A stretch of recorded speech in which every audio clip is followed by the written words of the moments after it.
एक शांत भारतीय गांव में घनी पहाड़ियों के बीच बसे राज नाम का एक युवा लड़का रहता था। वह एक उत्साही साहसी व्यक्ति थे जो गांव के कहानीकार द्वारा बनाई गई मंत्रमुग्ध कहानियों से मोहित थे। एक शाम डूबते सूरज के गर्म रंगों के नीचे कहानीकार ने रहस्यमय एमराल्ड हाथी की एक किंवदंती साझा की। गूढ़ जंगल ऑफ व्हिस्पर्स के भीतर एक प्रसिद्ध पन्ना हाथी की मूर्ति के बारे में कहा जाता था कि उसके पास इच्छा प्रदान करने वाली शक्तियां थीं। इस कहानी के आकर्षण का विरोध करने में असमर्थ राज ने अगले दिन पन्ना हाथी की तलाश करने का संकल्प लिया। एक छोटे से बैकपैक के साथ वह जंगल ऑफ व्हिस्पर्स में चला गया, जहां रहस्य हवा में घूम रहे थे और पेड़ अतीत के खोजकर्ताओं की फुसफुसाहट कर रहे थे जो कभी नहीं लौटे। जंगल अपने आप में एक रोमांच था।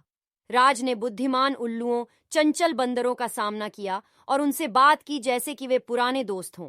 उन्होंने जंगली नदियों को पार किया, ऊंची चट्टानों पर चढ़ाई की और अंधेरी गुफाओं की खोज की। प्रत्येक चुनौती ने उन्हें साहस और लचीलापन सिखाया। सप्ताह बीत गए और राज की खोज पौराणिक हो गई। एक दिन उसने दूर से एक चमक देखी। एक झरने के नीचे उन्होंने रहस्यमय एमराल्ड हाथी पाया, जो प्राचीन ज्ञान को फैलाने वाली एक शानदार मूर्ति थी। श्रद्धा के साथ राज ने अपनी इच्छा व्यक्त करते हुए कहा, मैं अपने गांव की सुख समृद्धि की कामना करता हूँ। पन्ना हाथी चमकने लगा, राज को गर्म सुनहरे प्रकाश में ढंक दिया। उसकी इच्छा पूरी हो गई और वह जानता था कि उसे घर लौटना होगा। उनकी वापसी की यात्रा रोमांच, लचीलापन और दोस्ती की कहानियों से भरी थी। जब वह गांव पहुंचे तो यह बदल गया था। समृद्धि और खुशियां पनपती हैं। राज को एक नायक के रूप में मनाया जाता था और उनकी कहानी को कहानीकार द्वारा अमर कर दिया गया था।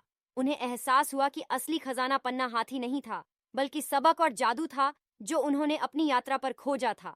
राज और रहस्यमय एमराल्ड एलिफेंट की कहानी एक प्यारी किंवदंती बन गई, जिसने भारत भर के युवा साहसी लोगों को अपने सपनों के जादू में विश्वास करते हुए अपनी खोज शुरू करने के लिए प्रेरित किया।